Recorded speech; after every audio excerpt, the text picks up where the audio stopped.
In 1953, shortly after China was founded, most Western countries were still imposing a trade embargo on China.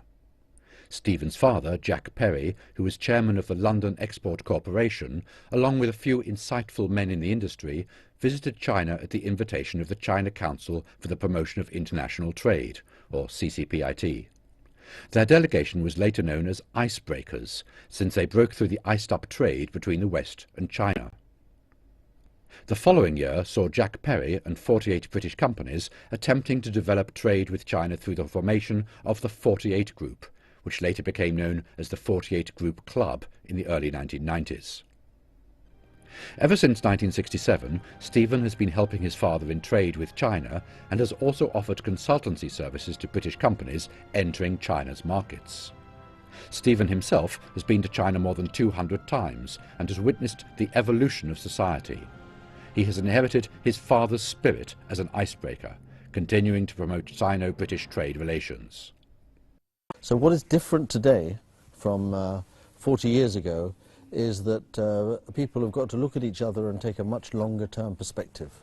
And they've got to work out how to create the environment that enables them to make the businesses happen, not just this year, next year, but way beyond that. And the politicians have to make sure that the political relations support that ability to do business together. And that's changed. That's very new for politicians and business people.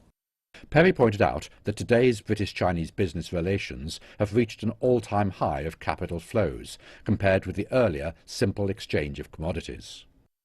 That is, Chinese companies are buying British companies. Chinese and British companies are going into business together. Chinese and British companies are going into business in other countries. And these are all good developments. They all lead to a positive relationship.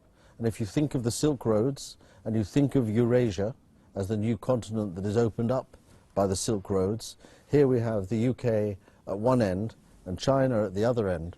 And so the opportunities between Britain and China are really just beginning. The opportunities are incredibly good. As someone who has had a close relationship with China for half his life, Perry holds a unique view of China's present economic trends.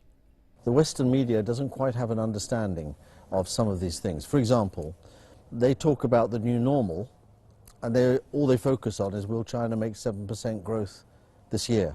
Well, the new normal is about much, much more than whether China will make 7% this year.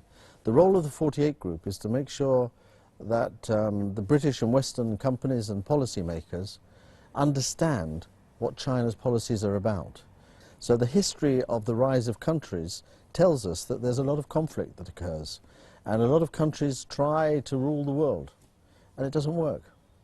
And the Chinese understand that, so they've developed policies like common prosperity, and we want to help British companies and policymakers understand where they can benefit from those opportunities. Perry says history has proved itself that China's contemporary leadership has been insightful and practical in its policy making. In my opinion, very lucky that you've got a leader like Xi Jinping.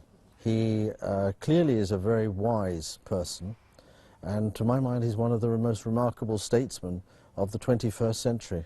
And you've got him. Enjoy.